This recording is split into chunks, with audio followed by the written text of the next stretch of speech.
La B6 vous offre le journal de l'économie. Bonjour.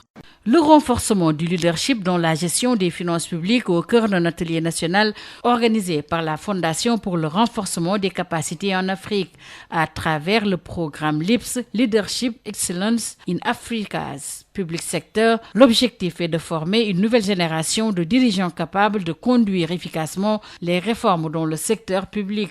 Rodolphe Bansé, chef du département gouvernance économique et sociale de la Fondation, est au micro de Radicen. Dans le cadre de la mise en œuvre des réformes de gestion des finances publiques, nous avons mené une évaluation donc à travers l'Afrique pour voir quelles sont les différentes contraintes qui empêchent la mise en œuvre.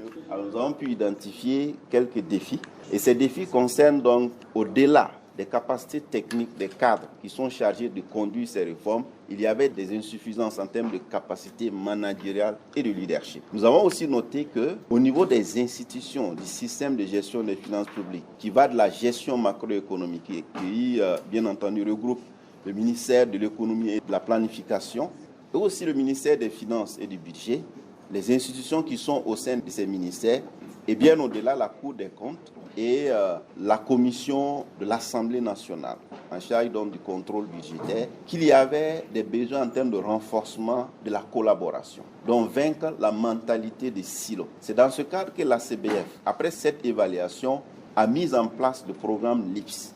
LIPS veut dire Leadership Excellence in Africa's Public Sector, c'est-à-dire excellence en leadership dans le secteur public africain.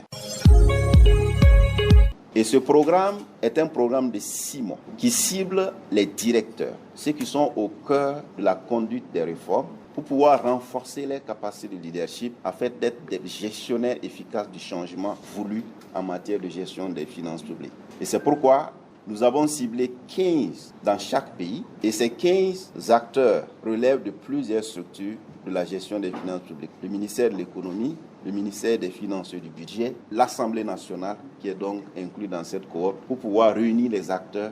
Alors, nos attentes, c'est pouvoir renforcer et générer un nouveau type de leaders qui sont des leaders efficaces, les leaders aux aguets, mais aussi prêts à relever les défis de leur temps. Et pour ce faire, nous donnons des formations qui coûtent plusieurs dimensions de leadership. C'était Rodolphe Bansé, chef du département gouvernance économique et sociale de la Fondation pour le renforcement des capacités en Afrique. Le journal de l'économie, c'est fini. Merci de l'avoir suivi. La B6 vous a offert le journal de l'économie.